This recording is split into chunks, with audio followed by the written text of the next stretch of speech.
Santiago Urbistondo, economista de Fiel y especialista en regulación de servicios públicos. Santi, ¿cómo te va? Gustazo hablar contigo. ¿Qué tal? Buen día, Esteban. Gracias por llamar. Gracias por atendernos. Bueno, buen mediodía. A ver, tema gas, vamos por parte, ¿te parece? Y ayúdame a entender. Sube el gas, ¿no? Así es. Mm. Esa parte es fácil. ¿Cuánto? Bueno, ahí recordemos, digamos, la tarifa que recibimos los consumidores finales, los usuarios, tiene distintos componentes. Uno de ellos es el gas mayorista, la producción, el commodity que se le llama, digamos, que es lo que se consume, ¿no es cierto? Y eso tiene un aumento aproximadamente del 170%, que es distinto, incluso es un poco menor para los usuarios de bajos ingresos que tienen fuertes subsidios en su tarifa, pagan solo una porción menor de ese precio del commodity, del gas. Después están los componentes de transporte y distribución, para llevar el gas a los usuarios, y esos tuvieron aumentos que son mucho más significativos, en buena medida porque tenían un retraso en términos reales, es decir, los aumentos nominales que se habían producido en los últimos 5 años fueron mucho menores que la inflación acumulada en los últimos 5 años, claro. Y lo que se hizo ahora es eliminar básicamente ese retraso, llevarlos al valor real que tenían en el año 2018-19. Entonces, como conjunto de esos distintos elementos, el aumento varía porque tenemos hace unos años unas digamos, distorsiones o complejidades tarifarias muy grandes en términos de diferentes precios para distintos niveles de consumo y diferentes precios para distintos niveles de ingreso. Entonces es una ensalada, ¿cierto?, donde hay aumentos de 220% en la tarifa final y aumentos del 500%. Claro. Dependiendo quién sea el usuario alcanzado. Ahora, hoy en Clarín dice que puede llegar hasta 1000. ¿Puede ser esto o no? No, yo los cálculos que yo hice con la resolución de ayer, para usuarios residenciales, en el AMBA, es decir, sin ver el resto del país. Acá recordemos, hablamos del AMBA, o sea, hablamos de la situación del AMBA, o yo estoy hablando de la situación del AMBA por lo menos, pero en realidad esto ocurrió en todo el país.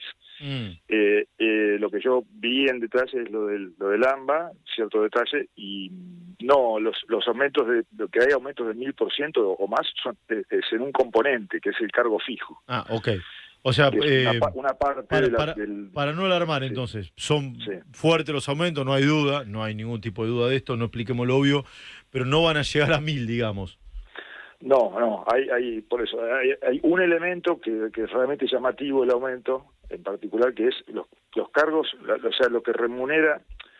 Nuestras tarifas tienen cargos fijos y variables. El cargo fijo, digamos, supuestamente remunera costos fijos de las empresas, es decir, costos que no dependen del nivel de consumo, de las redes, fundamentalmente, de transporte y distribución. Y los cargos variables van a reflejar lo que es el precio del gas en sí, del commodity, más componentes variables, que okay, de los costos de transporte. Entonces, la parte fija, esa tuvo aumentos que son realmente muy llamativos, incluso, a mi juicio, incorrectos. ¿Por qué incorrecto? Bueno, es correcto que haya un aumento de los cargos fijos porque la gran parte de los costos de transporte y distribución son fijos, no dependen del nivel de consumo. La red tiene que estar aunque consumas poco, y vos, digamos, los costos de atender a cada usuario no dependen de su nivel de consumo. Eso es correcto. Lo que ocurrió es que no se hizo eso, sino que se aumentó el cargo fijo muy fuertemente para los usuarios de altos consumos. Entonces tenemos una situación donde usuarios residenciales con distintos niveles de consumo pagan cargos fijos que son absolutamente diferentes, algo que ya ocurre en el caso de la electricidad y en mayor medida, es una distorsión muy fuerte. Y lo que uno esperaba es que esta distorsión fuera a ir tendiendo, por lo menos si no de una vez, a eliminarse. Bien. Sin embargo, lo que pasó es que, por ejemplo, te digo, para un número que es realmente llamativo, el cargo fijo para los usuarios de altos ingresos, para todos los usuarios, de alto consumo, es decir, del más alto consumo, más de 1.800 metros cúbicos año, a partir de, 1.800, bueno, ese pasó de, sin impuestos, 3.600 pesos a un promedio de 41.000 pesos. ¿sí? Repetime eso, a ver. Pero el cargo fijo, este componente, es lo que subió 1000%, de 3.600 pesos por mes de cargo fijo para los usuarios residenciales de más alto consumo. A 6.000, se fue a 6.000. Se fue, no, a 41.000. Claro, correcto, 41.000, claro, 1.000%, correcto, a 1.000%, no 100%. Claro, correcto, correcto. Y dentro de ese 40.000, que es un promedio de los usuarios de Cava y de la provincia de Buenos Aires, que son atendidos por Metrogas. Sí, ahora, por último, Santi, querido, es súper técnico, pero bueno, lo explicás muy bien.